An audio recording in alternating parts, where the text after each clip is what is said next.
अब तक हम जिस कोड एडिटर पे काम कर रहे थे वो था नोट पैड प्लस प्लस।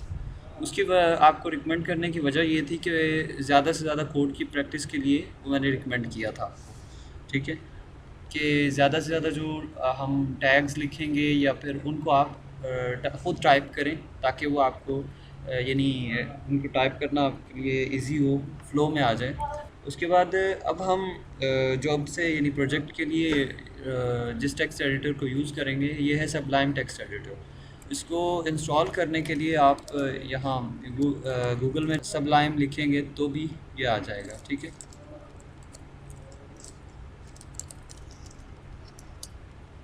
जिस सबलाइम लिखें और सर्च करें, ये पहली वेबसाइट है, ये इसी sublimetext.com। यहाँ से जाके आप इजीली इसको विंडोज़ या मैक जो भी आप यूज़ कर रहे हैं उस पर इंस्टॉल कर सकते हैं। ठीक है, उसके बाद सिंपल इंस्टॉलेशन है, कोई इसमें ख़ास यानी ऐसी। रमीज़ा, आपका माइक चल रहा है, इसको म्यूट कर लें। अच्छा जी, इसको इंस्टॉल करना है आपने आज से। और उसके बाद जो हमारा प्रोजेक्ट है उसकी जो इनिशियल फाइल्स हैं, जिसके अंदर ये सारे जो हम इमेजेस यूज़ करेंगे या जो भी हमें सी एस एस की फ़ाइल भी ऑलरेडी एक जनरेटेड है, वैसे तो खाली है, लेकिन उसके बाद ये एच टी एम एल का स्ट्रक्चर बना हुआ होगा। ये आज आपको इसका लिंक, ये इनिशियल फाइल्स का जो लिंक है वो ग्रुप में मिल जाएगा, वहाँ से आपने डाउनलोड कर लेनी है। इस लेक्चर के फ़ौरन बाद ये अपलोड हो जाएगी। ठीक है, और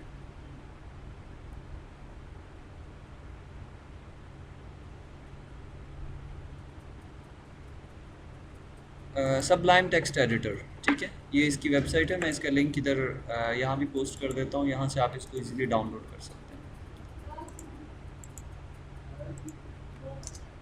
ये सारों को मैं लिंक भी पोस्ट कर दिया, आप सब यहाँ से जिनके पास नहीं है वो डाउनलोड कर सकते हैं। ठीक है, इसको हम थ्रू आउट द कोर्स यानी थ्रू आउट द प्रोजेक्ट इसको हम यूज़ करेंगे, यानी जो हमारी बूटस्ट्रैप की ट्रेनिंग होगी वो भी इसी के अंदर ही होगी। ठीक है, उसके बाद और एक यानी अब हम चलते हैं अपने इसकी तरफ,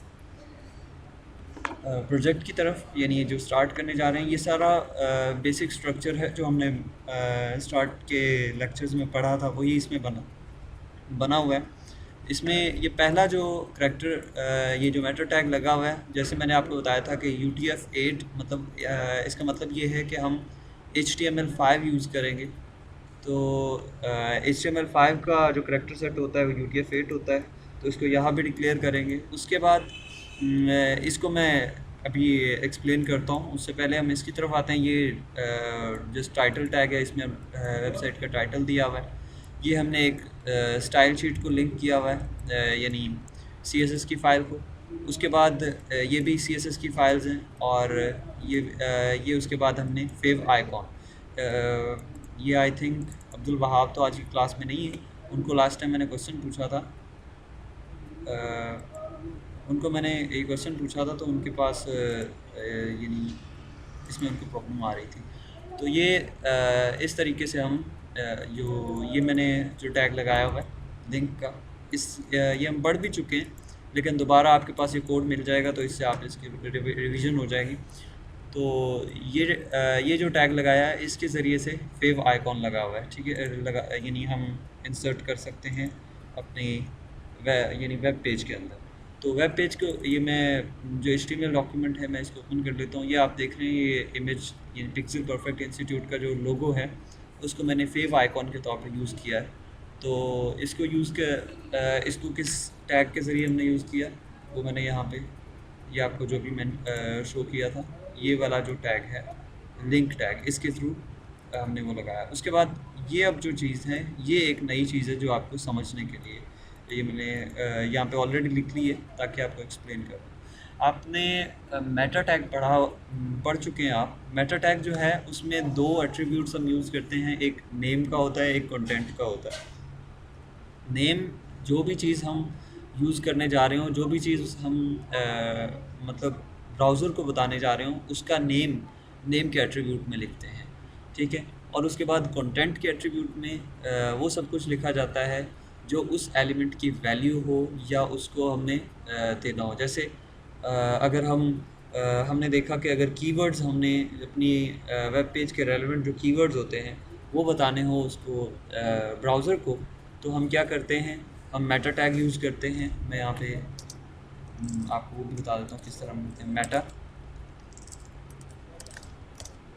और मेटा के बाद हम यहाँ पे उसका नेम लिखते हैं और नेम में हम उसका यहाँ पे लिख देते हैं कीवर्ड और उसके बाद कंटेंट, और कंटेंट के अंदर हम वो कीवर्ड लिख देते हैं जो कि हमारे रेलेवेंट हो। जैसे अगर HTML5 यानी इस वेब पेज के अंदर HTML5 की रेलेवेंट बात होगी, CSS3 की बात होगी, यानी कोई आर्टिकल्स हैं जिनके जो इसमें हैं और गूगल को हम बताना चाहते हैं या किसी भी सर्च इंजन को बताना चाहते हैं कि हमारा जो ये वेब पेज है इसके अंदर ये चीज़ें यानी इसके रेलेवेंट डाटा मौजूद है, तो हम वो कीवर्ड के थ्रू बताते हैं। इसी तरह से हमने यहाँ पे ये नेम में लिखा हुआ है व्यू पोर्ट। अब व्यू पोर्ट क्या होता है?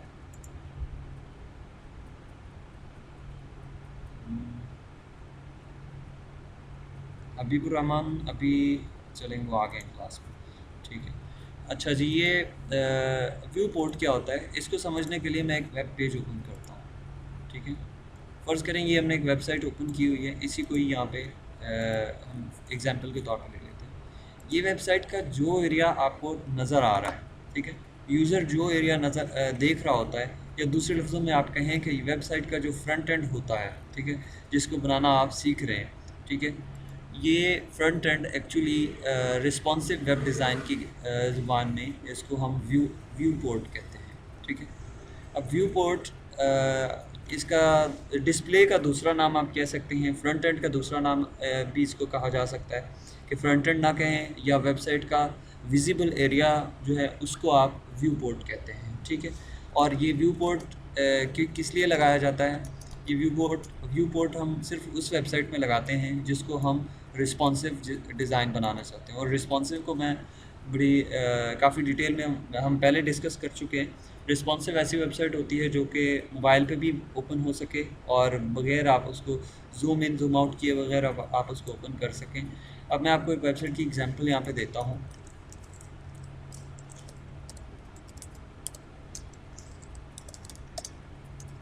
ये एक वेबसाइट मैं ओपन की मैंने, ये हमारे पास एक वेबसाइट है। वैसे तो काफ़ी कलरफुल नज़र आ रही है, इसमें काफ़ी चीज़ें हैं, लेकिन इस स्क्रीन पे भी आप देख रहे हैं ये एक साइड पे आ रही है, ठीक है। और इसी वेबसाइट को मैं यहाँ पे, अगर ये फ़र्ज़ करें मेरे टैब की स्क्रीन है, ठीक है, ये टैबलेट पीसी है मेरे पास, तो अगर मैं ये वेबसाइट इस पर विज़िट करना चाहता हूँ तो मुझे ये टैब को इस तरीके से यानी टैब की स्क्रीन पे मुझे इसको टच करके टैप करके इस तरफ करना होगा, तो मैं फिर इसको देख सकूँगा, ठीक है। उसके बाद अगर यानी स्क्रॉल डाउन तो करना ही है, लेकिन मुझे हॉरिजॉन्टली भी इसकी जो विड्थ है वो भी मेरी स्क्रीन पे पूरी नहीं आ रही अगर मेरी स्क्रीन छोटी है तो, ठीक है। लेकिन अगर मैं एक मिनट में इसको बड़ी स्क्रीन पे देख रहा हूँ, तो बड़ी स्क्रीन में मैं दोबारा इसको यहाँ, अब देखें तो ये यहाँ पे साइज़ नज़र आ रहा है कि किस साइज़ की स्क्रीन में किस रेजोल्यूशन पे इसको देख रहा हूँ। तो ये 440 बाय 426 बाय 174 ये इस वक्त रेजोल्यूशन है जो मैं देख रहा हूँ, ठीक है। और इस स्क्रीन पे इस तरह की वेबसाइट, क्या ये जो पहले बनती थी इस तरह की HTML4 में ये वेबसाइट बनती, इस तरह की वेबसाइट बनती होती थी, और CSS3 से पहले हम ये डिज़ाइन यूज़ करते थे, इसको फिक्स्ड वेबसाइट कहते हैं। और ऐसी वेबसाइट जो हर स्क्रीन के हिसाब से ख़ुद एडजस्ट हो जाए उसको रिस्पॉन्सिव वेबसाइट कहते हैं, ठीक है।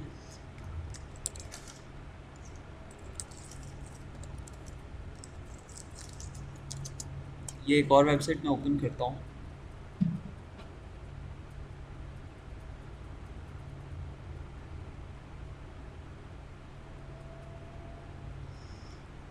ये वेबसाइट आप देख रहे हैं कि मेरे यानी डेस्कटॉप पे यानी लैपटॉप की स्क्रीन पे भी बिल्कुल फिट आ रही है, मुझे नज़र आ रही है, सही है। कहीं मुझे स्क्रॉल नहीं, यानी इसको स्क्रॉल नहीं करना पड़ रहा विड्थ की यानी हॉरिजॉन्टली। और जब मैं इसको मोबाइल वर्जन में ओपन करता हूँ, तो यानी मोबाइल डिवाइस के ऊपर ओपन किया, मोबाइल के साइज़ पे इसको ओपन करता हूँ, तो ये खुद ब खुद उस पर एडजस्ट हो गई है। ठीक है, इसको मैं टॉप पे लेके जाता हूँ, ये देखिए इसकी स्लाइडर है, ये खुद एडजस्ट हो गया उस पर। इसके जो मेन्यू है, इस पर माउस लेके जाता हूँ तो मेन्यू नज़र आ रहा है, वैसे मेन्यू नज़र नहीं आ रहा, यहाँ से भी न देख सकते हैं हम। तो ऐसी वेबसाइट जो खुद ब खुद एडजस्ट हो जाए with respect to display screen, उसको हम रिस्पॉन्सिव वेबसाइट कहते हैं और रिस्पॉन्सिव वेब डिज़ाइन कहते हैं। अब यहाँ पे आते हैं, ये हमने व्यू पोर्ट यूज़ किया। व्यू पोर्ट क्या मैंने बता दिया कि ऐसी वेबसाइट जिसको हम रिस्पॉन्सिव बनाना चाहते हैं उसमें ये मेटा टैग आपने ज़रूर लगाना है, जिसमें नेम की वैल्यू आपने व्यू पोर्ट देनी है। उसके बाद इसका कंटेंट क्या लिखना है, सबसे पहले कंटेंट के अंदर आपने विड्थ बतानी है कि जिस डिवाइस पे ये यानी इस वेबसाइट की जो विड्थ होगी, यानी वो वेबसाइट एडजस्टेबल हो, किसके एडजस्टेबल हो, तो वो हमने यहाँ पे बताना है device width. Device dash width का मतलब है width is equals to device dash width, कि जिस डिवाइस पे ओपन हो उसके विड्थ के बिल्कुल इक्वल इसकी विड्थ आ जाए ऑटोमेटिकली। ठीक है, यानी हमें उसको जूम इन या जूम आउट ना करना पड़े। इनिशियल स्केल जो है इससे आगे अगली जो चीज़ देख रहे हैं हम वो है इनिशियल स्केल। किसी भी वेबसाइट का जब वो लोड होती है, वेबसाइट जैसे ही लोड हुई तो उसके लोड होते ही जिस विड्थ के अंदर जिस परसेंटेज में वो लोड होती है उसको हम बोलते हैं उसका इनिशियल स्केल। और initial scale is equal to 1 का मतलब है वन का मतलब यहाँ पे जैसे हमने ओपेसिटी 1 जब पढ़ी थी तो उसका मतलब था 100%। तो इनिशियल स्केल 1 का मतलब है उसकी 100% विड्थ। इन दोनों का मतलब आप एक ही समझ सकते हैं। इनिशियल स्केल 1 का मतलब है कि बिल्कुल डिवाइस के 100% वेबसाइट आए, और उसके बाद width is equal to device dash width का मतलब है कि डिवाइस के इक्वल बिल्कुल 100% उसके इक्वल वेबसाइट जो है वो लोड हो या शो हो। ठीक है, ताकि उसको जूम इन जूम आउट ना किया जा सके। आप एक्सपेरिमेंट के लिए इस लेक्चर के बाद ऐसा करिएगा कि एक वेबसाइट आपको मैं बताता हूँ। आप फेसबुक तो सभी यूज़ करते हैं, लेकिन जो फेसबुक हम यूज़ कर रहे होते हैं वो होती है facebook.com या www.facebook.com। ठीक है, आप इसकी बजाय एक वेबसाइट आपने ओपन करनी है mobile.facebook.com। ये उसी फेसबुक को मोबाइल वर्जन में आपके मोबाइल पे ओपन कर देगी। ठीक है, ये वेबसाइट ये देख रहे हैं, ये अक्सर ये वाला जो व्यू है ये हमें मोबाइल्स पे नज़र आता है। ठीक है, यहाँ पे चूँकि डेस्कटॉप पे तो एक ये है फ़ीचर है कि आप जो भी वेबसाइट हो उसको जूम इन कर सकते हैं, यानी ये गूगल क्रोम तो ये फ़ीचर देता है। लेकिन जब आप इसको मोबाइल पे ओपन करेंगे तो आप जितनी मर्ज़ी ट्राई कर लें, आप इसको जूम इन नहीं कर सकेंगे इस वर्जन को। लेकिन जो कि www वाला वर्जन यानी वर्ल्ड वाइड वेब डेस्कटॉप वाला वर्जन होता है, उसको आप जूम इन जूम आउट कर सकते हैं मोबाइल पे, लेकिन इसको आप जूम इन करना चाहें तो नहीं कर सकेंगे फ़ोन पे। इसका मतलब क्या होता है, ये किस वजह से है, ये जो हमने एट्रीब्यूट के अंदर वैल्यू दी है इसकी वजह से है कि width is equals to device width और initial scale is equals to 100%, यानी वेबसाइट लोड ही 100% पे होती है, इज़ इक्वल टू 1 का मतलब है 100%। ये चीज़ अगर किसी को व्यू पोर्ट या उसकी ये जो कंटेंट है ये समझ नहीं आया तो वो क्वेश्चन पूछ सकता है, और जिसको समझ आ गया है वो जस्ट यस लिख दे और जल्दी लिखिएगा ताकि हम लेक्चर को कंटिन्यू करें आगे।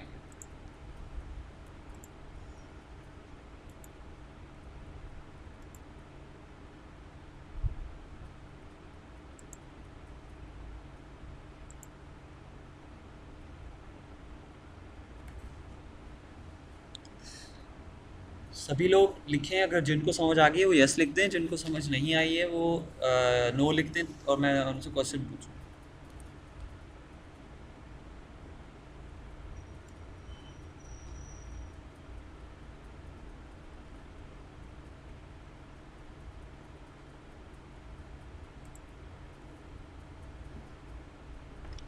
अच्छा जी, इससे आगे चलते हैं। अब मैं आपको वो प्रोजेक्ट दिखाता हूँ जो हम इंशाल्लाह इस नेक्स्ट वीक के अंदर कंप्लीट करेंगे। जो हम पहला प्रोजेक्ट CSS और HTML के थ्रू, HTML5 और CSS3 के थ्रू बनाने जा रहे हैं। ठीक है, उसके मैं आपको थोड़ा सा मैंने आपको बताया था कि वेबसाइट जब डेवलप की जाती है तो उससे पहले, वेबसाइट डिज़ाइनिंग से पहले, फ्रंट एंड डिज़ाइन बनाने से पहले एक काम होता है, यानी दो प्रोसेस और दो फेज़ और होते हैं। ये बिल्कुल पहली क्लास की बात है, यानी फर्स्ट लेक्चर में हमने ये डिस्कस किया था। सबसे पहले उसका एक स्केच बनाया जाता है, रफ स्केच, उसको हम बोलते हैं वायर फ्रेमिंग। ठीक है। और वो वायर फ्रेमिंग किस तरह से होती है, ये आप स्केच देख रहे हैं, बिल्कुल रफ स्केच बना हुआ है एक वेबसाइट का, कि वेबसाइट कैसे नज़र आएगी जब हम बना लेंगे इसको। यानी उसका आप कागज़ के ऊपर, पेपर के ऊपर जो स्केच करते हैं इसको, वो स्केच, उसको हम वायर फ्रेम बोलते हैं। और ये मैंने वायर फ्रेम तैयार किया है जो वेबसाइट हम इस प्रोजेक्ट के अंदर बनाएंगे। ठीक है। इसमें सबसे पहले टॉप पे लोगो होगा, उसके बाद यहाँ पे वेबसाइट का नेम यानी इंस्टीट्यूट का नेम होगा, और यहाँ पे हम मेन्यू आइटम्स रखेंगे, और उसके बाद ये एक यहाँ पे एक इमेज होगा बैकग्राउंड में, और उसके ऊपर ये सर्च बार होगी। सर्च बार के ऊपर आप वेबसाइट के अंदर कोई भी चीज़ सर्च कर सकते हैं। उसके बाद नीचे आता है टॉप फीचर्स भी दे सकते हैं हम, यहाँ पे करंट कोर्सेज भी दे सकते हैं, कोई भी चार, यानी यहाँ पे राउंड शेप के आइकॉन्स, और उनके नीचे जस्ट उनके नेम्स लिख देंगे। हम इसमें बनाएंगे। उसके बाद आ जाएगा कि नीचे जो करंटली जो कोर्सेज ऑफ़र किए जा रहे हैं वो यहाँ पे आएंगे। और उसके बाद यहाँ पे टेस्टिमोनियल्स आएंगे। टेस्टिमोनियल्स क्या होते हैं कि जो भी किसी इंस्टीट्यूट, किसी इदारे के, किसी कंपनी के, या आप कह सकते हैं कोई भी ऐसी फर्म जो कि पब्लिक सर्विसेज प्रोवाइड करती है, उसके जो हैप्पी कस्टमर्स होते हैं, उनके जो रिव्यूज़ होते हैं, उनको टेस्टिमोनियल्स बोलते हैं। यहाँ पे हम वो टेस्टिमोनियल्स ऐड कर सकेंगे। उसके बाद सबसे नीचे इससे नीचे आते हैं तो सोशल मीडिया आइकॉन्स हैं, मतलब जो ये एक इंस्टीट्यूट की हम वेबसाइट बना रहे हैं, तो इंस्टीट्यूट के जो सोशल मीडिया पेजेस हैं, उनके वेबसाइट, उनके लिंक्स इनके अंदर दिए जाएंगे कि यहाँ पे क्लिक करके उन पे रीडायरेक्ट कर दें। उसके एंड पे ये हम सिंपल सा एक फूटर बनाएंगे, और इसके अंदर आप लिंक्स भी दे सकते हैं। वो सारी चीज़ हम इसमें टेक्निक्स यूज़ करेंगे। उसके बाद हम इसी प्रोजेक्ट के दौरान स्पेशल करैक्टर्स जो कि कीबोर्ड पे नहीं होते, उनको किस तरीके से इंक्लूड करवाया जा सकता है, ये भी इसके अंदर, और भी काफ़ी चीज़ें इंक्लूड होंगी। और उसके बाद इस पेज के यानी इस प्रोजेक्ट के अंदर हम CSS3 के जो हमने यानी लास्ट लेक्चर में पढ़े थे वो, और उसके अलावा यानी ये वेबसाइट, वो हम इसके अंदर यूज़ करेंगे। और इस वेबसाइट के अंदर हम HTML5 और CSS3 की तमाम ऑलमोस्ट जो कॉमनली यूज़ होने वाली, जो मार्केट में आजकल बहुत यूज़ हो रही हैं, जो मॉडर्न टेक्निक्स हैं, वो यूज़ करेंगे। और ये वेबसाइट मोबाइल फ्रेंडली भी होगी, यानी मोबाइल पे इसको ओपन करें जिस तरह से हमने पीछे एग्जाम्पल में देखा, उसी तरह से इसको मोबाइल पे ओपन करें तो इसका डिफरेंट व्यू होगा, और अगर इसको आप डेस्कटॉप पे ओपन करेंगे तो इसका डिफरेंट व्यू होगा। उसके बाद जो नेक्स्ट पेज हम बनाएंगे वो होगा कि इसी इंस्टीट्यूट के अंदर एक ब्लॉग, यानी डेली की आप एक आर्टिकल लिखते हैं जिस तरह से, तो एक ब्लॉग को डिस्प्ले कराने का जो पेज है, यानी एक ब्लॉग का पेज भी हम डिज़ाइन करेंगे। यहाँ पे रीसेंट पोस्ट्स आ रही हैं, और यहाँ पे कमेंट्स आ रहे हैं, और उसके बाद ये जो यानी अभी जो करंट रीसेंट 3 to 4 पोस्ट्स होंगी, वो यहाँ पे आप शो कर सकेंगे विद इमेज। ठीक है।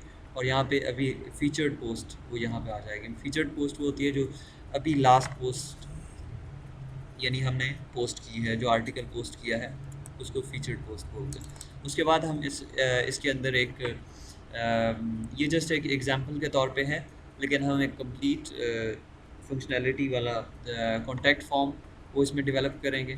ठीक है। ये जस्ट एक मतलब डमी के तौर पे बनाया है कि यानी कॉन्टैक्ट फॉर्म भी शामिल होगा उसमें। तमाम जो हमने फॉर्म की प्रॉपर्टीज़, फॉर्म के जो एलिमेंट्स हमने इनपुट एलिमेंट्स पढ़े थे, वो सारे उसमें इंक्लूड होंगे। ठीक है। और इसके अलावा एक पेज होगा, वो मे भी आपको असाइनमेंट के तौर पे दिया जा सकता है, वो अभी सरप्राइज़ है। वो पेज जब ये कंप्लीट हो जाएगी पूरी वेबसाइट, उसके बाद आपको जाएगा, और वो आपके लिए इस या नेक्स्ट वीक की असाइनमेंट होगी। ठीक है। चलें जी, हम पहले जो हमारा मेन पेज है उसको बनाने की तरफ चलते हैं, यानी उसकी HTML स्ट्रक्चर उसका पूरा तैयार करते हैं। यहाँ पे हम वो इमेज ओपन कर लेंगे।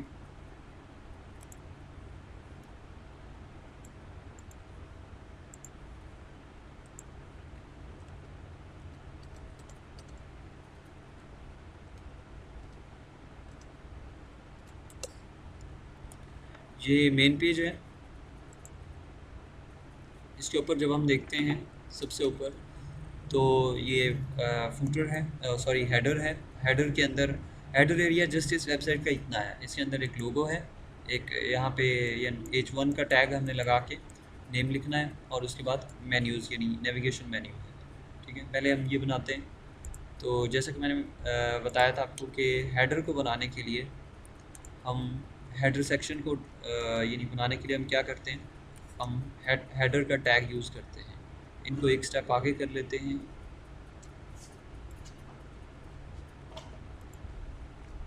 HTML का टैग हम यहाँ पे, ये मेरे पास स्टार्ट नहीं किया हुआ, तो इसको यहाँ बना देते हैं।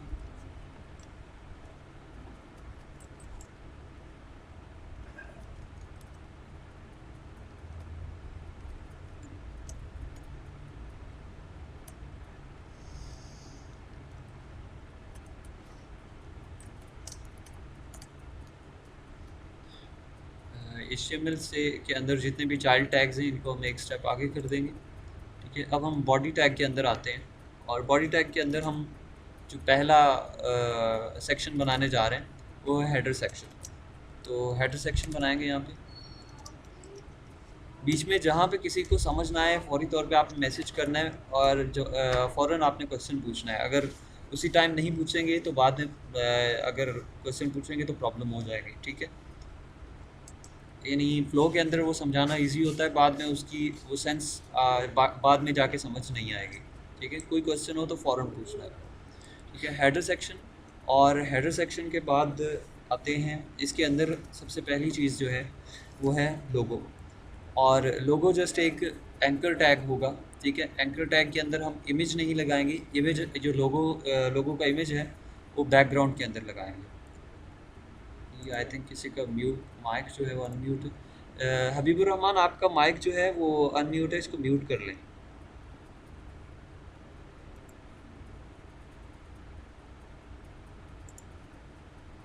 अच्छा जी, इसके अंदर एक एंकर टैग लगाएंगे, और उसका हाइपर रेफरेंस जब हम ये चाहते हैं कि जब लोगों के ऊपर को क्लिक करें तो वो होम पेज पे ही आ जाए। ठीक है, इसके अंदर हम index.html यानी जो हमारी मेन होम पेज का की जो फाइल है उसका नेम यहाँ लिख देंगे index.html। उसके बाद इसको हमने एक आईडी दे दी। आईडी आपको पता है सिर्फ यूनिक होती है, आईडी एक से ज़्यादा को नहीं दी जा सकती। ठीक है, तो इसको हमने आईडी लोगो के नाम से दे दी, और इसके अंदर कुछ भी नहीं लिखेंगे। जो इमेज है वो जस्ट इसकी बैकग्राउंड के अंदर यानी CSS के थ्रू लगाएंगे। उसके बाद आते हैं अगली जो चीज़ है वो यहाँ पे इसका नेम होगा, यानी वेबसाइट का नेम, मतलब कि इंस्टीट्यूट का नाम लिखेंगे, तो वो H1 के अंदर होगा।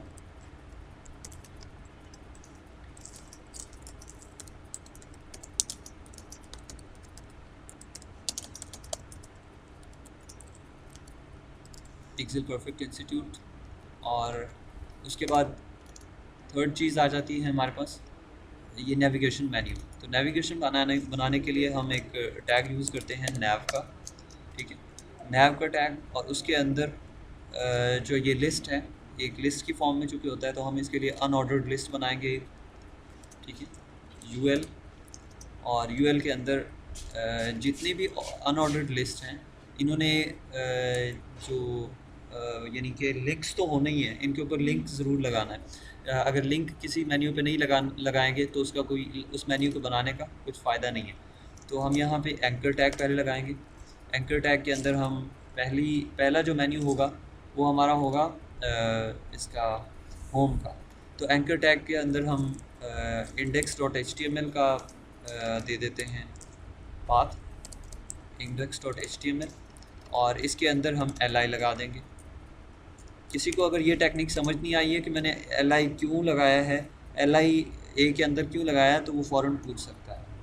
ठीक है, बार बार ये इसीलिए कह रहा हूँ कि जिसको ये प्रोजेक्ट के अंदर जो चीज़ समझ नहीं आएगी फ़ौरन पूछें। अगर नहीं फ़ौरन नहीं पूछेंगे तो बाद में समझना थोड़ा मुश्किल हो जाएगा। ये माइक दोबारा किसी का चल रहा है, थोड़ी देर बाद किसी के माइक की आवाज़ आती है, सारे अपना माइक चेक कर लें। ठीक है ना, थोड़ी सी नॉइस आ रही है। अच्छा जी, उसके बाद हम इसको कॉपी कर लेते हैं। 4 हमने यहाँ पे मेन्यू बनाने हैं, इसको कॉपी कर लिया। जो सेकंड मेन्यू है इसका नाम हमने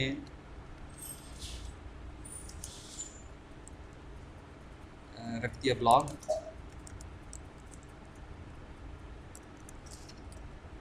उसके बाद हमने यहाँ पे एक गैलरी और लास्ट पे कॉन्टैक्ट अस, ठीक है। इसी तरह से इनकी जो वेब पेजेस के हम नाम देंगे बाद में वो भी रख देते हैं। इसका नाम होगा blog.html और उसके बाद ये जो होगा इसको हम गैलरी और उसके बाद जो लास्ट पेज है ये कॉन्टैक्ट।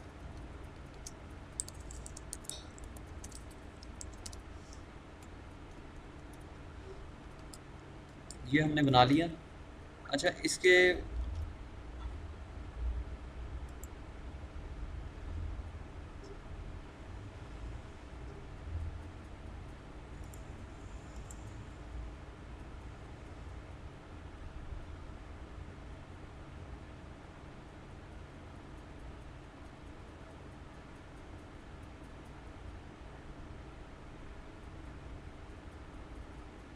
अच्छा, 2 क्वेश्चन रिंकी शर्मा, आपके क्वेश्चन की मुझे समझ नहीं आई है। ये क्वेश्चन आप काइंडली दोबारा टाइप कर दें।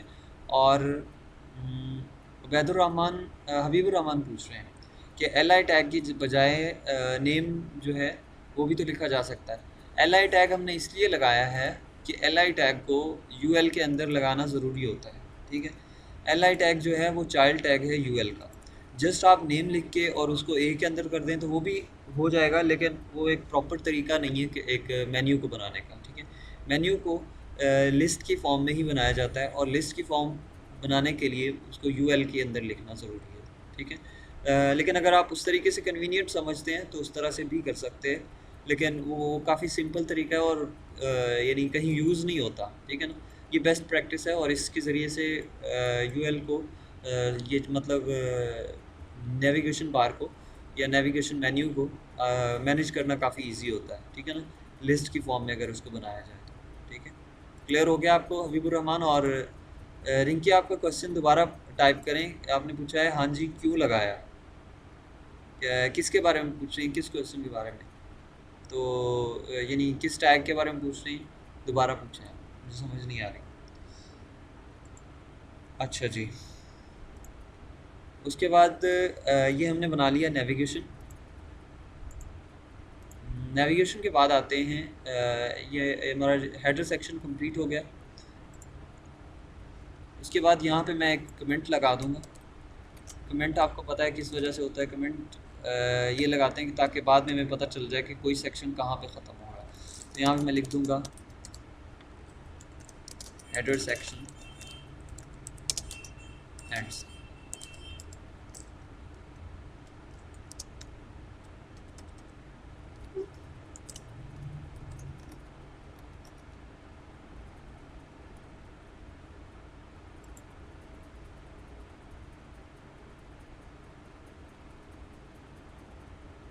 अच्छा, अगर उनका ये क्वेश्चन है कि लिस्ट आइटम जो है वो ए के अंदर क्यों लगाया है, तो मैं ये चाहता हूँ कि जो पूरा एल आई है, यानी एक लिस्ट है, एक मेन्यू है, उसके ऊपर पूरे के ऊपर लिंक लगाया जा सके। एंकर टैग के अंदर आप जो भी चीज़ लिखते हैं ना, या जो भी एलिमेंट लिखते हैं उसको वो एक लिंक बना देता है, ठीक है ना। किस तरह से, मैं आपको यहाँ पे एक एग्जांपल देता हूँ। ये अब एक वेबसाइट है, उसके ऊपर ये मैंने ओपन की हुई है। अब जिस चीज़ के ऊपर मैं यानी माउस लेके जाऊँ और वो हाथ बन जाए, वो क्या होती है, वो एक लिंक होता है। अब आप देख रहे हैं ये भी एक एक्चुअली बैकएंड पे एक एंकर टैग लगा हुआ है, ठीक है ना। इस वजह से इस पर क्लिक करेंगे तो ये मैंने जब इस पर क्लिक किया तो ये एक नई वेबसाइट ओपन करने यानी इसने ब्राउजिंग स्टार्ट कर दी है। तो एक्चुअली ये एक लिंक है, ठीक है ना, यानी एंकर टैग है। एंकर टैग के दरमियान में ए के अंदर में आप इमेज भी रख देंगे तो वो भी एक लिंक बन जाएगा, ठीक है ना। अगर आप इसके अंदर कोई कोई भी चीज़ रख दें तो वो एक लिंक लिंक के तौर पे काम करेगी। मैं पूरी एल आई जो है यानी होम की लिस्ट, होम जो लिस्ट है, इसको मैं एक एंकर टैग के अंदर रखने की वजह ये है कि इसको एक लिंक के तौर पे यूज़ करना चाहता हूँ। कोई होम पे क्लिक करे तो वो index.html पेज पे पहुँच जाए, ठीक है। क्लियर हो गया तो यस लिख दें। अच्छा जी, उसके बाद आगे ये हेडर सेक्शन हमने यहाँ पे एंड कर दिया, और हेडर सेक्शन एंड करने के बाद नेक्स्ट चलते हैं। नेक्स्ट है ये हमारे पास सर्च एरिया है, ठीक है ना। इसको सर्च एरिया भी कह सकते हैं, सर्च कंटेनर भी कह सकते हैं, इसको जो भी आप नेम देना चाहें। तो सबसे पहले हम इसके लिए एक सेक्शन एलोकेट करेंगे, इसको एक सेक्शन के अंदर इनक्लोज करेंगे। तो उसके अंदर हम एक इमेज लगाएंगे, और इमेज बैकग्राउंड के तौर पे होना चाहिए, और बैकग्राउंड के तौर पे इमेज लगाया, और उसके ऊपर ये एक इनपुट का टैग होगा, ठीक है। हम इसको ड्रॉ करते हैं, इसको यानी यहाँ लिखते हैं अपने HTML डॉक्यूमेंट में, तो सेक्शन का टैग,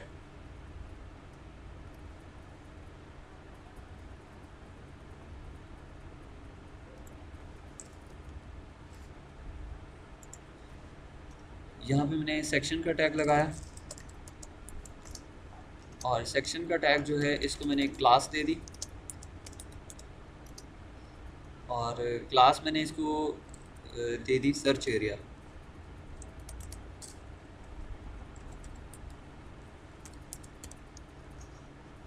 सर्च डैश एरिया, ठीक है। उसके बाद मैंने इसके अंदर सर्च एरिया के अंदर एक डिव लगाई।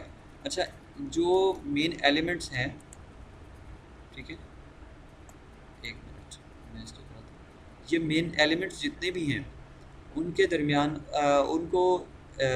उनके रेलेवेंट सेक्शंस में तो लिखना है, लेकिन बेस्ट ये होता है कि उनके अंदर आप एक उनको इंटरनली आप एक डिव के अंदर भी रखते हैं। मसलन समझाता हूँ मैं यहाँ पे कि इसको मैंने सर्च एरिया को एक सेक्शन में तो रखा ही, लेकिन इसको इंटरनली मैं एक डिव के अंदर भी रख दूँ, यानी पूरा जो डाटा हो वो डिव के अंदर हो, और डिव फिर सर्च एरिया के जो सेक्शन है उसके अंदर हो। मैं यहाँ पे लगाऊंगा एक डिव, और डिव को मैंने क्लास दे दी।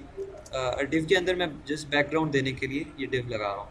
और बैकग्राउंड किस तरह से, मैं यहाँ पे ये इसको मैं बैकग्राउंड एक इमेज दे दूँगा, और उसके बाद ये जो अंदर डिव लगा रहा हूँ इसको मैं बैकग्राउंड एक सिंपल यानी बिल्कुल हल्का सा यानी फेडेड सा ब्लैक बैकग्राउंड दे दूँगा, ताकि इस पे इफ़ेक्ट बनाया जा सके। तो जब हम CSS यूज़ कर रहे होंगे तो उसकी आपको कम्प्लीटली समझ आएगी। कल इंशाल्लाह हम इसकी इसी पेज की CSS करेंगे और इसको कंप्लीट करेंगे। इसको मैंने बैकग्राउंड दे दिया। सर्च एरिया की मैं शॉर्ट फॉर्म SA और SA डैश बैकग्राउंड लिख देता हूँ, ठीक है।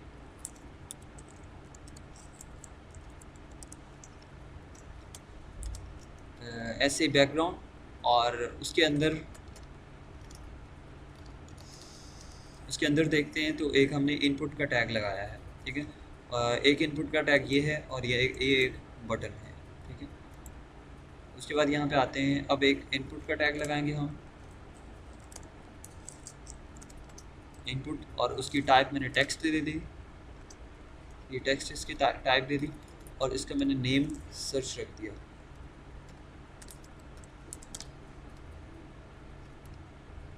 सेव करता हूँ। अच्छा, ये पेज का हम यहाँ पे डिस्प्ले देखते हैं।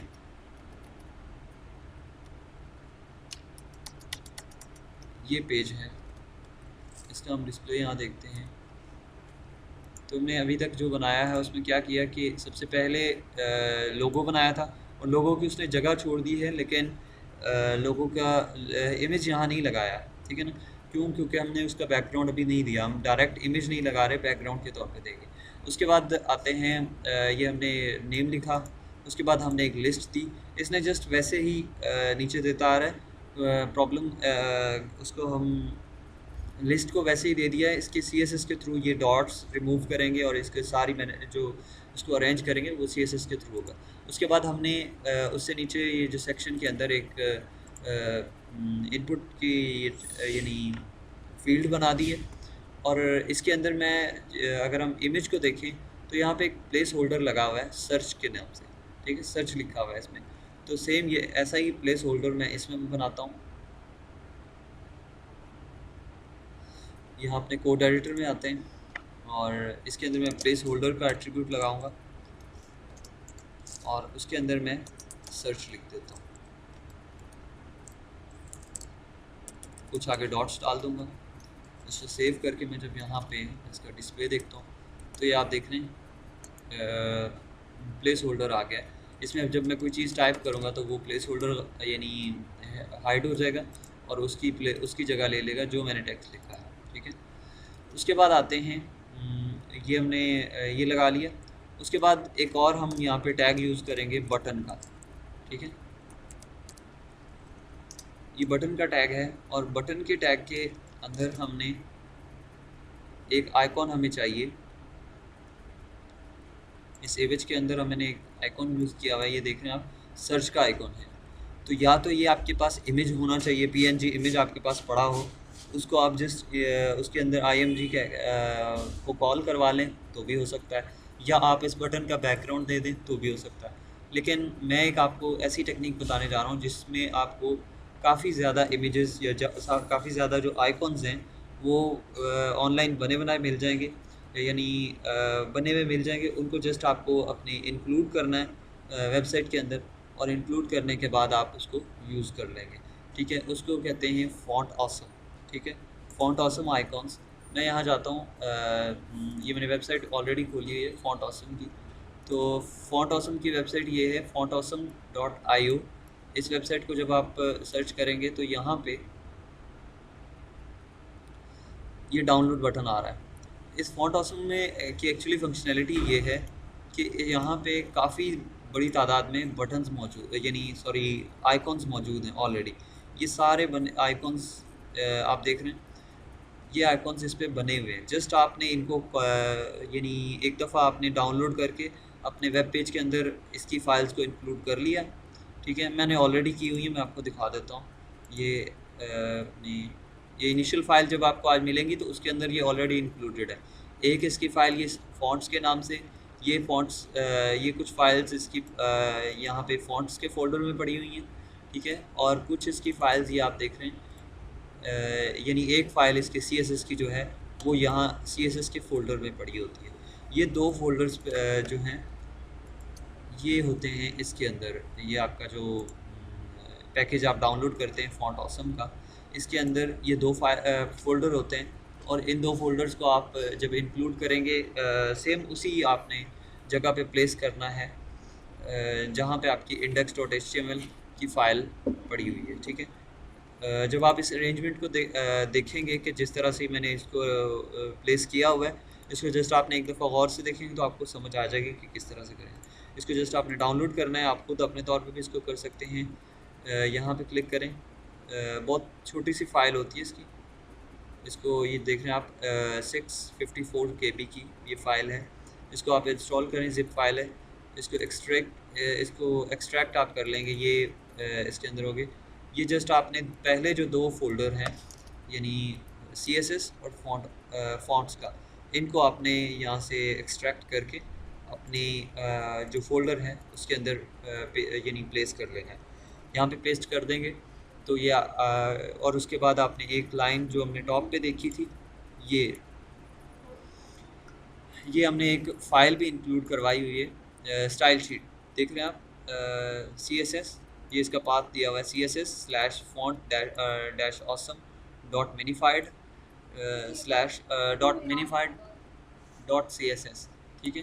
ये CSS फाइल है, ठीक है। इसको हम इंक्लूड यानी हम करवा लेंगे।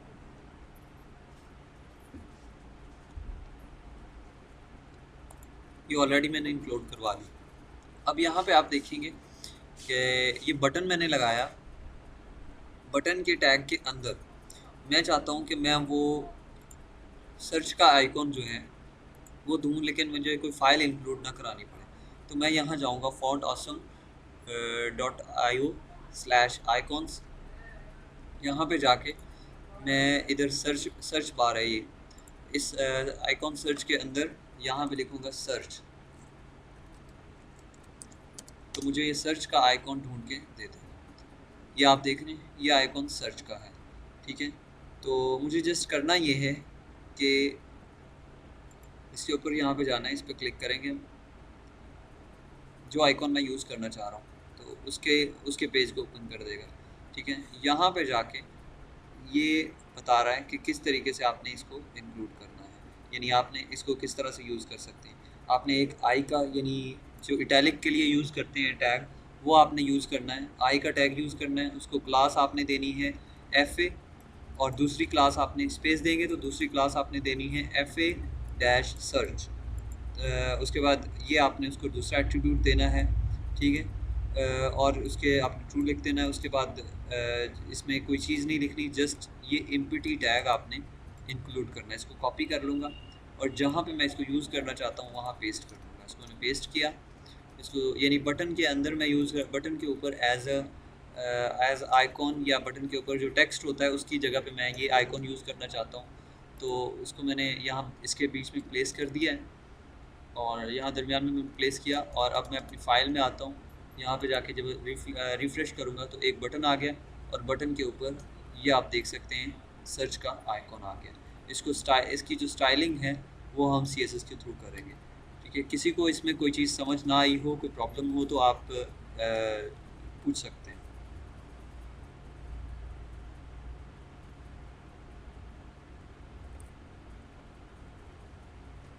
जी, मोहम्मद शहबाज, मोहम्मद बाकिर, हबीबुर रहमान, यूसुफ, उबैद और रमीज़ा, आप लोगों का कोई क्वेश्चन है तो आप पूछें।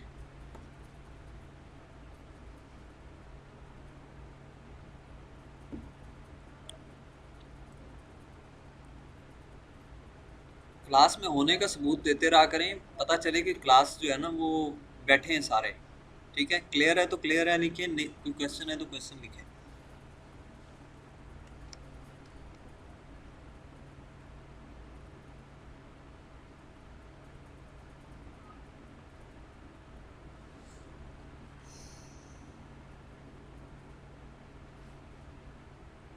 जस्ट हबीबुर रहमान का रह गया है। हबीबुर रहमान बताएं, आपको क्लियर है सारा, सिर्फ आपका एक आंसर बाकी है।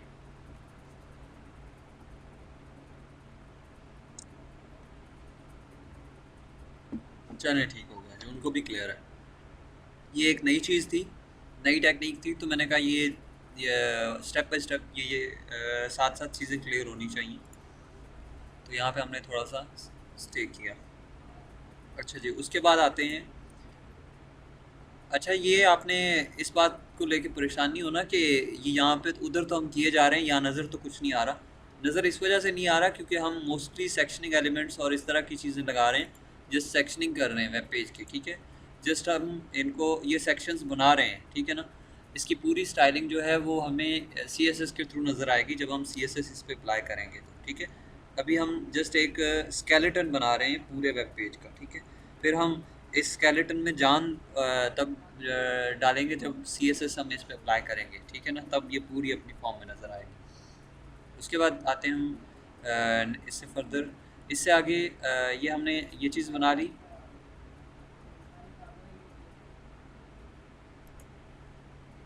ये हमने SA बैकग्राउंड यानी सर्च एरिया बैकग्राउंड बना दिया, उसके अंदर हमने ये चीज़ बना दी।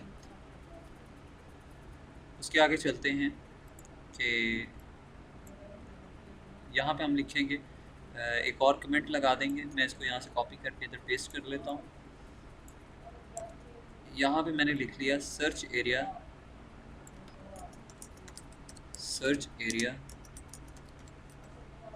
एंड्स, ठीक है। आप इस तरह से भी कर सकते हैं कि जहाँ से कोई एरिया स्टार्ट हो वहाँ पे एरिया स्टार्ट्स, और जहाँ पे एंड हो वहाँ पे एंड लगा सकते हैं। आपकी अपनी चॉइस पे है, जिस तरह आप यूज़ करना चाहें। मैं जस्ट एंडिंग पे लगाता हूँ कि यहाँ पे एंड हो रहा है, ठीक है। आप जिस तरह से अभी करना स्टार्ट करेंगे वैसे आपकी हैबिट बन जाएगी। अच्छा जी, मैंने इसको यहाँ पे आके नेक्स्ट आते हैं। ये हमारा एरिया कंप्लीट हो गया।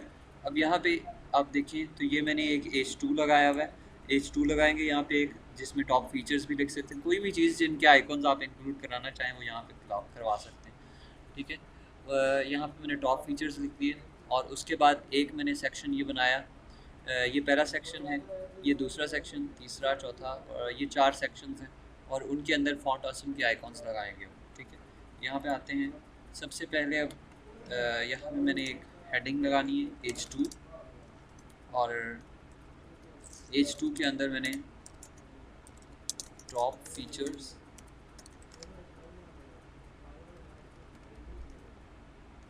यहाँ पे मैंने टॉप फीचर्स लिखे और उसके बाद अगला जो है सेक्शन, ये अब हम ये चारों चीज़ें यानी चारों आइकॉन्स जो हैं इनको अलहदा से सेक्शंस में हम मैनेज करेंगे, ठीक है। ये सेक्शन और यहाँ पे सेक्शन को मैंने जो है क्लास दे दी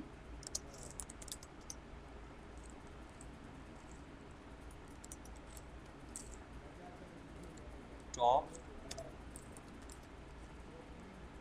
फीचर, टॉप फीचर्स, और इसको आईडी दे दूंगा। एक आईडी मैं इसलिए दे रहा हूँ कि इसको हर एक को अलहदा से भी हम कॉल कर सकें, ठीक है। मतलब इन सबको क्लास तो एक जैसी देंगे, यानी फीचर्स, टॉप फीचर्स की क्लास देंगे, लेकिन आईडी इसको टॉप फीचर 1, टॉप फीचर या TF1, TF2, TF3 and TF4, ये हम इसको आईडी दे देंगे। इसको मैंने TF1 आईडी दे दी और यानी इस सेक्शन को, और इस सेक्शन के अंदर आते हैं। एक मैंने और जस्ट डिव लगा ली। ये जो राउंड नज़र आ रही है आपको, ये एक डिव लगा लेते हैं, ठीक है ना। इस डिव को हम बॉर्डर रेडियस देके राउंड कर लेंगे, ठीक है, यानी सर्कल बना लेंगे। डिव दी और डिव मैंने डिव इसको एक क्लास दे दूंगा TF icon, TF dash icon, ये मैंने इसको क्लास दे दी है। और उसके बाद इसके अंदर मैं एक आई का टैग लगाऊंगा। अब आपको पता चल गया होगा कि आई का मैं क्यों लगा रहा हूँ। आई इटैलिक के लिए वैसे तो होता है, लेकिन यहाँ जो खाली आई लगा रहा हूँ उसका मकसद ये है, ठीक है, जो हमने यहाँ पे जिस लिए यूज़ किया है आई का टैग, उसके अंदर एक क्लास FA और फिर FA के आगे उस चीज़ का नाम जिसका आइकॉन लिखेंगे, ठीक है। एंड देन अब आई का टैग आप डायरेक्टली यहाँ से भी लगा सकते हैं, नहीं तो आप इस वेबसाइट पे जाएं, फॉन्ट ऑसम की यहाँ पे वेबसाइट पे जाएं और इधर से जाके अपनी मर्ज़ी का आइकॉन आप सिलेक्ट करें। मैं यहाँ पे कोई से भी आइकॉन्स आप यूज़ कर सकते हैं।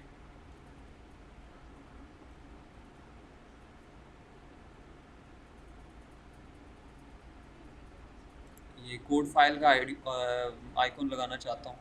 मैं यहाँ जाऊँगा, जस्ट इसको कॉपी करूँगा यहाँ से,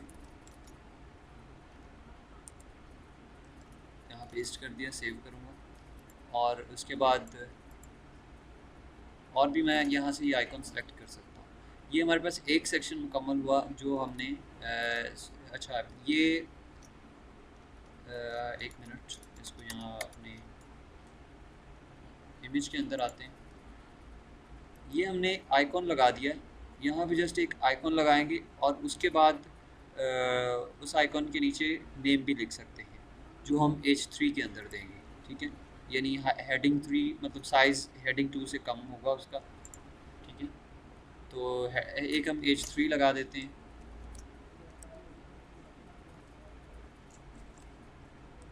H3 और यहाँ पे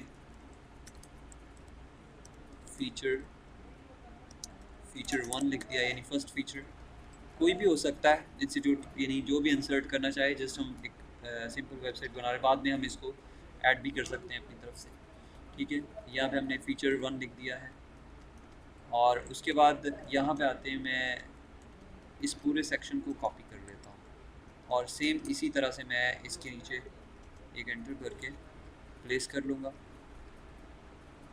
टोटल कितने में यहाँ पे चाहिए, हमें यहाँ पे 4 सेक्शंस चाहिए, तो मैं इसको 4 दफ़ा पेस्ट कर दूँगा। जो आईडीज़ हैं वो सबकी मैं चेंज कर लेता हूँ और जो इनके यानी डिफरेंट नेम होंगे सबके, वो चेंज कर लेता हूँ, ठीक है। इसकी आईडी TF2 कर दी, यानी कि ये टॉप फीचर का सेक्शन नंबर 2 है, इस वजह से आईडी सबकी यूनिक होगी, इसलिए मैं आईडी इनकी चेंज कर रहा हूँ। इसकी मैंने TF4 कर दी।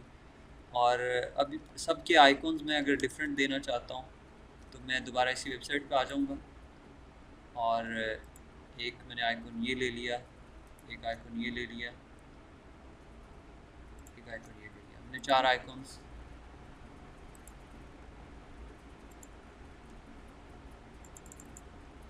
इसको कॉपी कर लूँगा, सेकंड के अंदर मैंने ये पेस्ट कर दिया,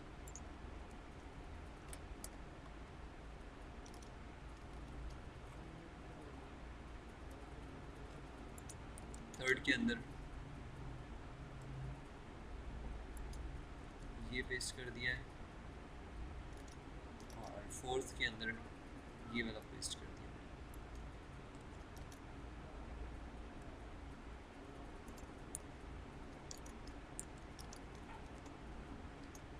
सेव किया और ये फीचर 1 था पहला और ये फीचर 2,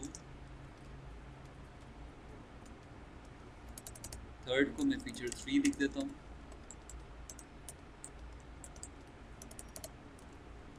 फीचर 4,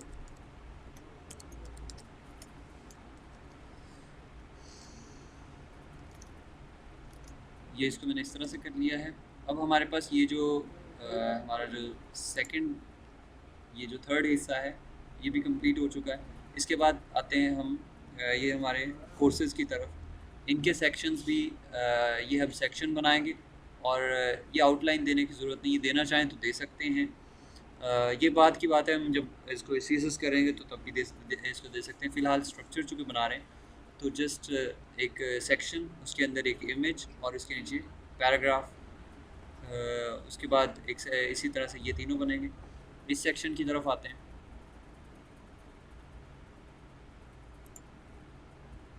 यहाँ पे मैंने एक और कमेंट लगा दिया, कॉपी,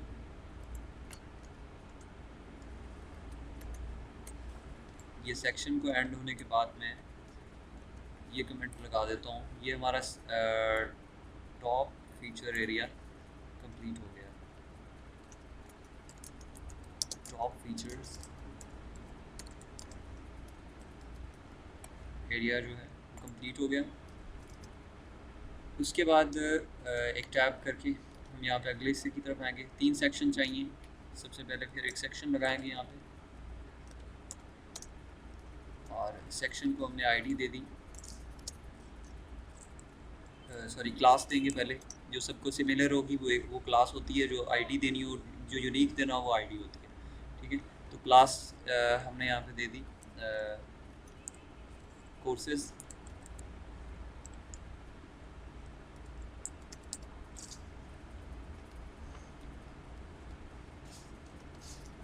सेक्शन और क्लास में कोर्सेज, और इसको आईडी दे दी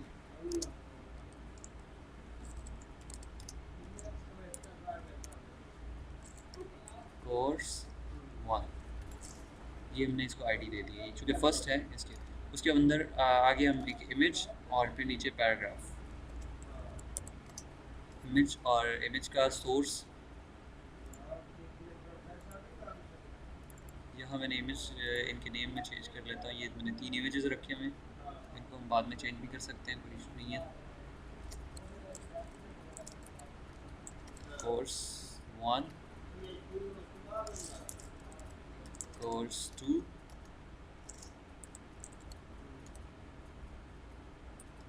कोर्स 3। ठीक है, कोर्स 1.png और इसका पाथ ये देखिए कि इस फाइल, ये फ़ाइल पढ़िए, उसके अंदर एक फ़ोल्डर है IMG और IMG के अंदर ये फ़ाइल पढ़िए। तो मैं इसका देखिए पाथ किस तरह से लिखूँगा। SRC के अंदर पहले उसका नाम लिखूँगा, फ़ोल्डर का नेम IMG, फिर स्लैश, उसके बाद कोर्स फ़ाइल का नेम जो कि course1.png, इसको सेव कर दिया मैंने। और इसकी जो हाइट और विड्थ है वो हम वहाँ पे मैनेज करेंगे CSS में। ठीक है, ये अब इसके अंदर एट्रीब्यूट हाइट एंड विड्थ का देने की ज़रूरत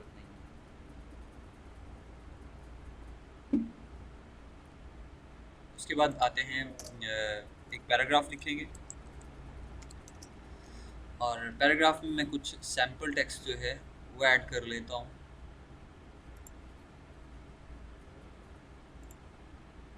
जब भी आप वेबसाइट कोई भी बना रहे होंगे, यानी स्टार्ट में टेम्पलेट बना रहे हो, तो आपने ये सैम्पल टेक्स्ट यूज़ करना है।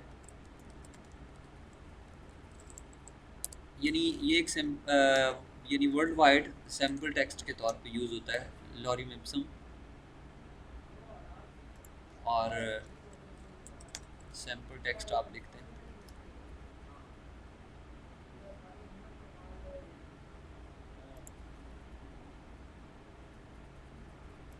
आप जब कोई टेम्पलेट डाउनलोड करेंगे ना अक्सर, तो उसमें टेक्स्ट के लिए यही यानी यूज़ किया हुआ होता है।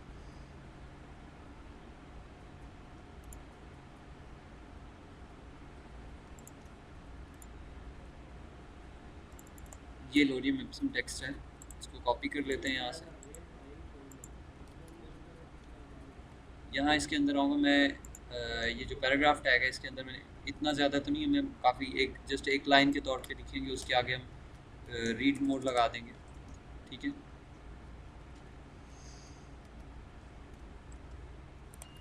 यहाँ पे मैंने ये अपना पैराग्राफ कंप्लीट किया, और उसके नीचे एक बटन लगा देता हूँ,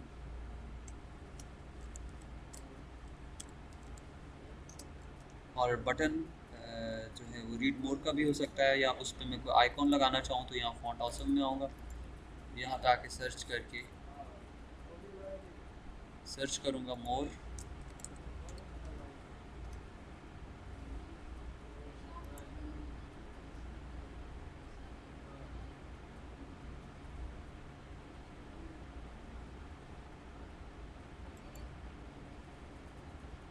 ये इन्फो का जो है मैं ये यूज़ करना चाह रहा हूँ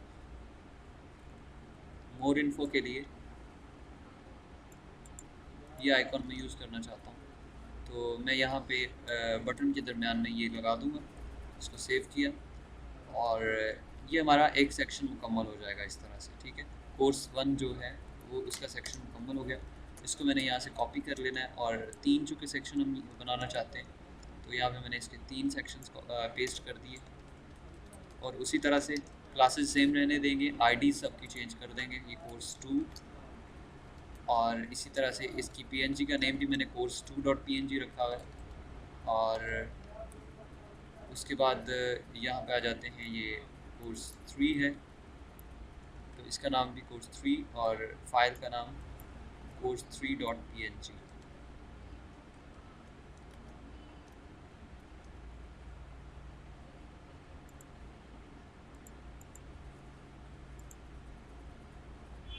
ये आप देखिए, ये हमने टॉप फीचर्स लगाए थे, उसके बाद ये इमेजेस लगाए, और इमेज के बाद हमने ये बटन लगाया हुआ है, ठीक है। उसके बाद इमेज लगाई, इमेज के बाद हमने ये पैराग्राफ लिखा, और पैराग्राफ के बाद ये बटन, और बटन का साइज़ और ये सारी चीज़ें हम बाद में मैनेज करेंगे, ठीक है। इसका आइकॉन आप चेंज करना चाहें कुछ, इसके अंदर जस्ट रीड मोर लिखना चाहें, कोई कुछ भी लिखना चाहें आप लिख सकते हैं, ठीक है। ये हमारा कंप्लीट हो गया सेक्शन। उसके बाद आते हैं अगले सेक्शन की तरफ। ये सेक्शन है हमारा टेस्टिमोनियल का सेक्शन, यानी हैप्पी कस्टमर्स का सेक्शन। यहाँ तक अगर किसी को कोई प्रॉब्लम है तो वो पूछ सकता है, जिसको प्रॉब्लम है वो पूछ ले, जिसको नहीं है वो यानी क्लियर है वो यस लिख के सेंड कर दे। जल्दी से लिखिएगा।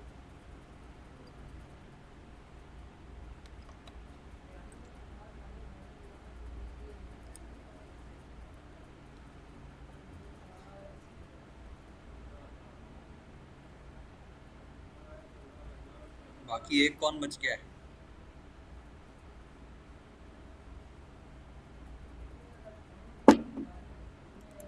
इस सेक्शन में ये जो हमारा फेज चल रहा है, इसमें बहुत एक्टिव होकर आपको बैठना पड़ेगा। फौरी तौर पे कहीं पे भी किसी से भी क्वेश्चन किया जा सकता है, और क्वेश्चन जो है उससे जवाब देना ज़रूरी होगा, इसीलिए आप पिछले जो हैं उनको भी साथ साथ तैयार रखें, ठीक है। हम फर्दर चलते हैं। ये हमने सेक्शन मुकम्मल कर लिए, और उसके बाद आते हैं इमेज देखेंगे। इमेज के अंदर ये टेस्टिमोनियल सेक्शन में सबसे पहले क्या करेंगे, हमने एक इमेज लगाना है, और उसके बाद कि हमारे पास एक ब्लॉक कोट होगा, यानी कोटेशन हम उस बंदे का जो जो उसने बात की है वो यहाँ लिखेंगे। ठीक है, यहाँ पे आते हैं हम नीचे, यहाँ पे भी मैं एक कमेंट लगा दूँगा, इसको कॉपी किया, इसको पेस्ट करके ये हमारा सेक्शन कोर्सेज सेक्शन मुकम्मल हुआ है, यानी कोर्सेज एरिया।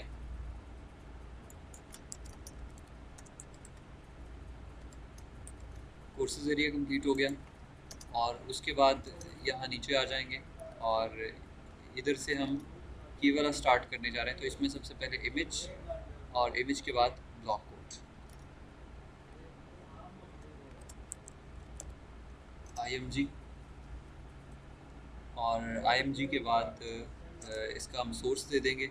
अभी चूँकि सोर्स नहीं है तो मैं जस्ट इसमें हैश साइन लगा देता हूँ।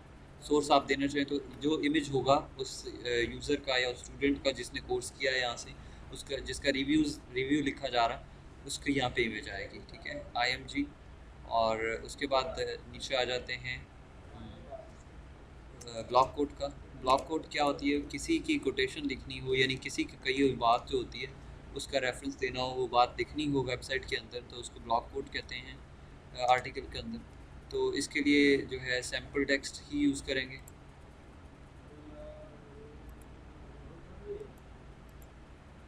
ये सैम्पल टेक्स्ट मैंने यहाँ से कॉपी कर लिया,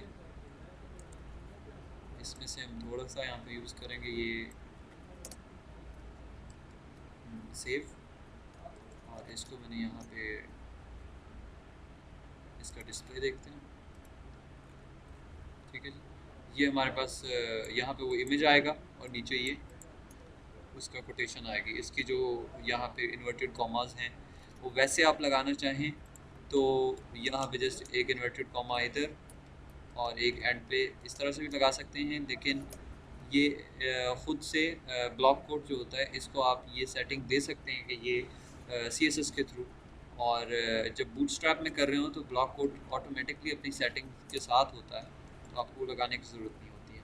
तो इसको मैं जब CSS इसकी करेंगे तो तब इसको मैनेज करेंगे। ठीक है, उसके बाद आते हैं इससे अगले सेकंड लास्ट सेक्शन की तरफ, जो कि हमारा है ये सोशल आइकॉन्स का। तो ये सेक्शन बनाएंगे यहाँ पे सोशल आइकॉन्स। ये हमारा ब्लॉक कोड यानी टेस्टिमोनियल का सेक्शन मुकम्मल होता है यहाँ पे। और बेटर ये है कि हम इस सेक्शन को, ये जो पूरा सेक्शन है इसको एक सेक्शन टैग के अंदर यानी इनक्लोज कर दें। ठीक है, तो इसके स्टार्ट में भी एक सेक्शन टैग लगा देंगे और इसकी जो एंडिंग टैग है वो इसके ब्लॉक कोड के बाद लेके आ जाता हूँ। इसको पेस्ट किया और ये जो इसके दोनों चाइल्ड टैग हैं इनको फिर मैं एक स्टेप आगे कर दूँगा। यहाँ पे आ गई, ये टैब प्रेस करने से ये एक स्टेप आगे हो जाते हैं। ठीक है, उसके बाद ये मैंने इसको इस तरह से कर दिया सेक्शन टैग, और इसको क्लास टेस्टिमोनियल की दे दी मैं।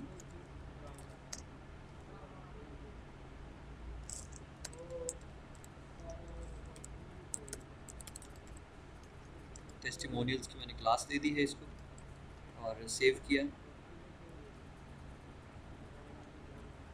उसके बाद ये सेक्शन एरिया हो गया हमारे पास। उसके बाद इससे नीचे यानी ये टेस्टिमोनियल एरिया हो गया कंप्लीट। यहाँ पे हम एक ये लगा देंगे कमेंट, और कमेंट को हमने यहाँ पे ब्लॉक कोड एरिया। ठीक है,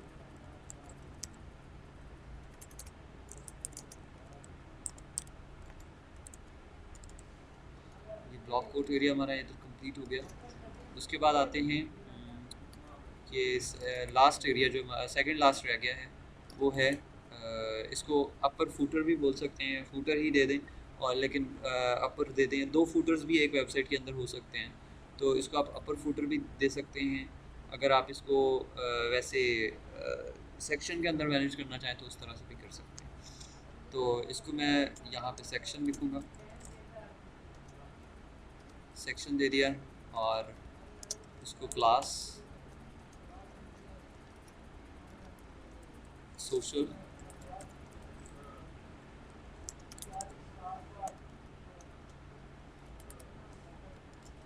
सोशल के अंदर मैंने सिंपल हमने ये करना है कि ये एंकर टैग्स लगेंगे, एक ये टोटल 5 एंकर टैग्स लगा देंगे हम यहाँ पे, और उनके अंदर आइकॉन्स लगा देंगे। फॉन्ट ऑसम के ज़रिए से आइकॉन लगा सकते हैं, और उनका साइज़ बढ़ा के थोड़ा बड़ा कर देंगे ताकि ये ज़्यादा प्रोमिनेंट नज़र आए छोटे आइकॉन्स की निस्बत। वो CSS के थ्रू होगा। तो हम यहाँ पे एक एंकर टैग लगा लेते हैं, उसको अपने जो ऑफिशियल पेज है फेसबुक का, उसका लिंक उसको दे देंगे। ये कॉपी किया और एंकर टैग में इसका लिंक दे दिया, इंस्टीट्यूट का जो फेसबुक पेज है उसका लिंक यहाँ दे दिया। और अब मैं यहाँ आऊँगा फॉन्ट ऑसम के अंदर,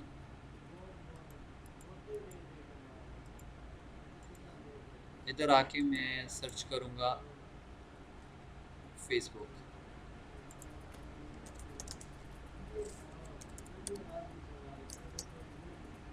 फेसबुक सर्च किया, ये डिफरेंट टाइप के डिफरेंट स्टाइल्स में फेसबुक का उसने दिया हुआ।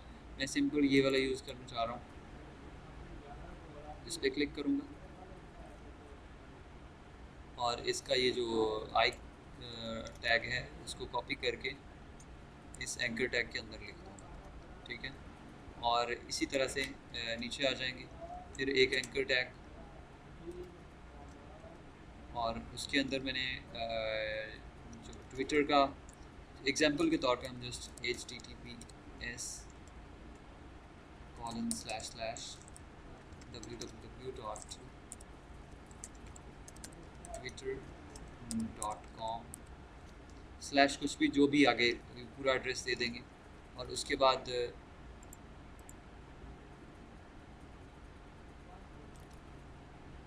बिल्कुल इसी तरह का उसका भी होगा, सिर्फ डिफरेंस ये, मैं चूँकि मुझे काफ़ी कॉमन है ट्विटर, फेसबुक, इंस्टाग्राम ये वाले आइकॉन्स, तो वो मुझे याद है, मैं अपने से ही इसको पेस्ट कर देता हूँ। उसका ये होगा कि जैसे ये है FA-फेसबुक है, इसकी जगह पे ट्विटर होगा, और बाकी आइकॉन्स का जो एड्रेस है वो यानी कोड है वो सेम ऐसा ही होगा। इसको मैं यहाँ से कॉपी कर लेता हूँ, इधर मैंने पेस्ट किया।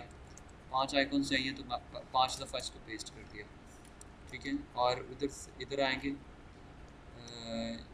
ये बिल्कुल 5 ही चाहिए जी। गूगल प्लस है, ट्विटर है, इंस्टाग्राम है एंड यूट्यूब है। तो मैं यहाँ पे ट्विटर दे दिया, उसके बाद सेकंड को इंस्टाग्राम,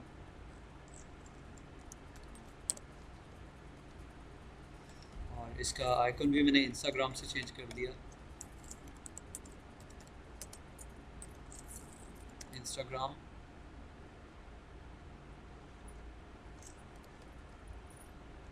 बाकी सारा कुछ वैसे ही रहेगा।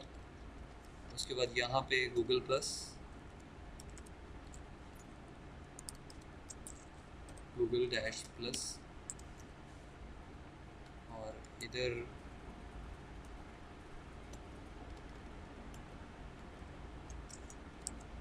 plus.google.com, ठीक है। ये इसका URL है गूगल प्लस का। और एंड पे आके यूट्यूब, ये जस्ट मैं डमी URL दे रहा हूँ, आप इसकी जगह पे जिस तरह मैंने ये फेसबुक का दिया है, इंस्टीट्यूट जिसकी आप वेबसाइट बना रहे होंगे या किस का बनाएंगे, कोई भी लिंक देना चाहें तो उसकी पूरा ये वेब पेज जो अवेलेबल हैं उनके यहाँ पे आइकॉन्स और उन्हीं के लिंक देंगे, ठीक है। उसके बाद आते हैं यूट्यूब, और इसका आइकॉन का नेम भी मैं यूट्यूब कर दूँगा।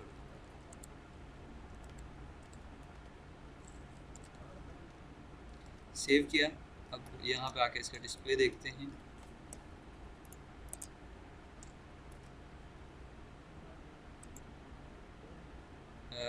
औरंगज़ेब भाई, आपके थोड़ी सी माइक म्यूट कर लीजिएगा, उसकी आवाज़ आ रही है कुछ। अच्छा जी, इसको मैंने यहाँ रिफ़्रेश किया। अब आप ये नीचे देख रहे हैं आइकॉन्स आ गए हैं। ये यूट्यूब का आइकॉन आ गया है, गूगल प्लस का आ गया है, इंस्टाग्राम है, ठीक है।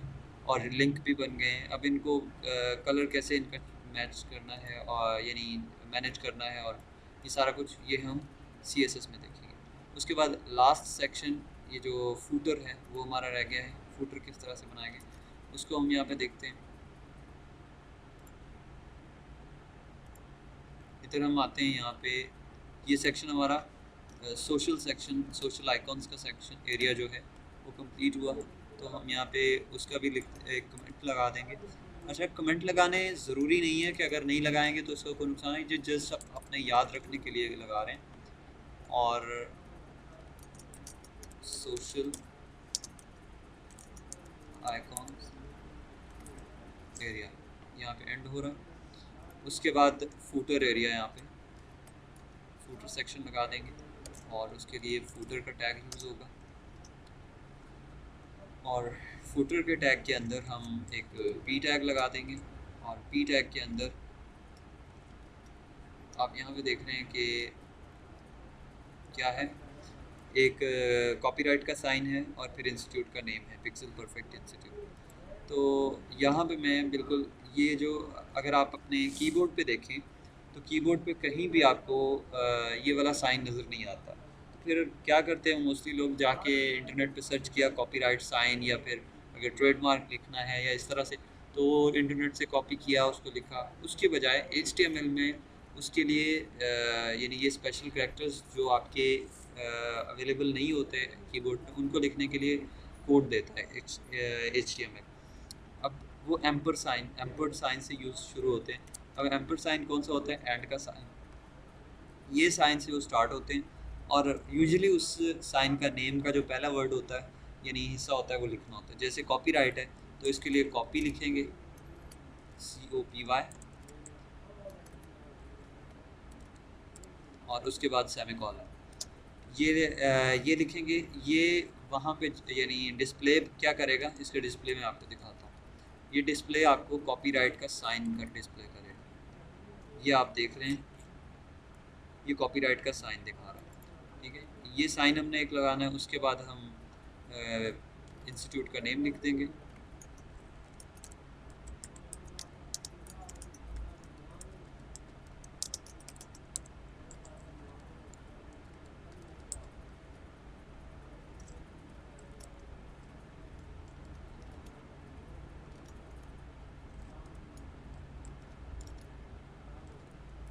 और इस तरह से ये हमारा जो HTML का पार्ट है इस पेज का, वो हमने मुकम्मल तौर पे यानी बना लिया है। HTML की कोडिंग वो हमारी इस पेज की मुकम्मल हो गई है, ठीक है। इस पेज के अंदर अब HTML में कुछ भी नहीं होगा। जो भी अब इस पेज का काम है बाकी का, वो सारा CSS फाइल यानी style.css में वो हम करेंगे। इसके अंदर जितनी चीज़ें हमने पढ़ी, इनमें से अक्सर चीज़ें नई भी थी, स्ट्रक्चर में कई चीज़ें नई थी, कुछ टैग्स भी नए हो सकते हैं आपके लिए अगर आपने कुछ लेक्चर मिस किए हैं। तो आपको कोई भी चीज़ है तो आप अभी इसी वक्त पूछ सकते हैं, कल कल के लिए नहीं छोड़ा जाएगा। ये फ़ेज़ की बात कर रहा हूँ। उसकी वजह ये है कि जो चीज़ अभी हमने की है उसका अभी आंसर करना और आपको समझाना बहुत आसान है, ठीक है। आप में से किसी का कहीं पे कोई क्वेश्चन है तो वो यानी आई हैव अ क्वेश्चन लिख दें, और जिसका क्वेश्चन नहीं है वो क्लियर लिख के मैसेज कर दें। जल्दी से किया करें, जब ये मैसेज करना हो फ़ौरन फ़ौरन लिखा करें ताकि टाइम सेव हो।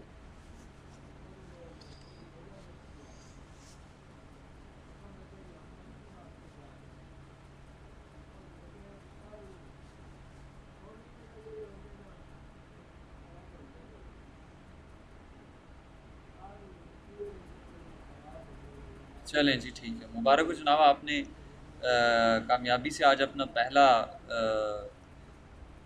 जो वेब पेज है वो कंप्लीट सीख लिया है। अगर आपको अच्छे तरीके से समझ आ गया तो कल हम इंशाल्लाह इसकी CSS करेंगे और इस पेज को ऑलमोस्ट कंप्लीट करने की कोशिश करेंगे, और आई होप कि कल कंप्लीट हो जाएगा इंशाल्लाह। बाकी आप सब लोग अपना ख्याल रखिएगा, और पिछले जो आपके लेक्चर्स हैं उनको ख़ास तौर पे आपको पता ही होगा कि कौन सा पोर्शन आपका कमज़ोर है, कौन सा सेक्शन आपको दोबारा करने की ज़रूरत है। वो सेक्शंस आप बार बार दोहराते रहें, उनकी प्रैक्टिस भी करें। और ये जिस तरह से हमने एक पेज बनाया इस तरह से हाँ जी, कल क्लास होनी है। मोहम्मद बाकिर पूछ रहे हैं कि कल क्लास होगी सैटरडे को। तो नेक्स्ट वीक में भी हमारी कल यानी सैटरडे को क्लास होगी इंशाल्लाह। अच्छा जी। तो आप कोई भी पेज लें और उस पेज का कोड देखे बगैर उस पेज पे आप कोई पीएसडी ले सकते हैं, कोई इमेज ले सकते हैं किसी पेज की। तो आप उसको एचटीएमएल में खुद से डिज़ाइन करें, मतलब उसकी। और साथ में पहले सबसे पहले तो ये करें कि ये जो कोड है इसको इसी तरह से ये इमेजेस आपको और सारा कुछ अभी मिल जाएगा। तो इसको आपने ये करना है कि दोबारा इस लेक्चर को अगर समझते हैं आपके देखना चाहिए तो देखें, और इसको आप दोबारा रीडिज़ाइन करें अपने तौर पे, और साथ साथ करते रहें। और इस क्लास की वीडियो बिल्कुल मिलेगी, इसकी भी मिलेगी और लास्ट क्लास की भी आज अपलोड हो जाएगी, कल तक इंशाल्लाह ये अपलोड हो जाएगी। तो आप इसको दोबारा देखें अगर आप समझते हैं तो इसके साथ साथ अब जो हम करेंगे कोड, आपने साथ साथ रोज़ का रोज़ परफॉर्म करते रहना है, और उस तरह का खुद भी करते रहें तो बड़ी अच्छी बात है, और डिफरेंट को प्रोजेक्ट भी साथ करते रहें तो जितना ज़्यादा करेंगे अब उतना आपको समझ आएगा। अब तक था कि आपके कॉन्सेप्ट क्लियर करने थे, कॉन्सेप्ट आई होप कि जो लोग रेगुलर आ रहे हैं उन सब के क्लियर हो चुके हैं। और उससे आगे की बात है सिर्फ प्रैक्टिस की। अब आप लोग प्रैक्टिस साथ साथ करते जाएं तो इंशाल्लाह इस क्लास के एंड तक आप काफ़ी कुछ सीख जाएंगे, मतलब जो हम पढ़ेंगे वो सब आपको आता होगा इंशाल्लाह। ठीक है जी, अपना ख्याल रखिएगा और दुआओं में याद रखिएगा। कल मुलाकात होती है। अस्सलाम वालेकुम, अल्लाह हाफ़िज़।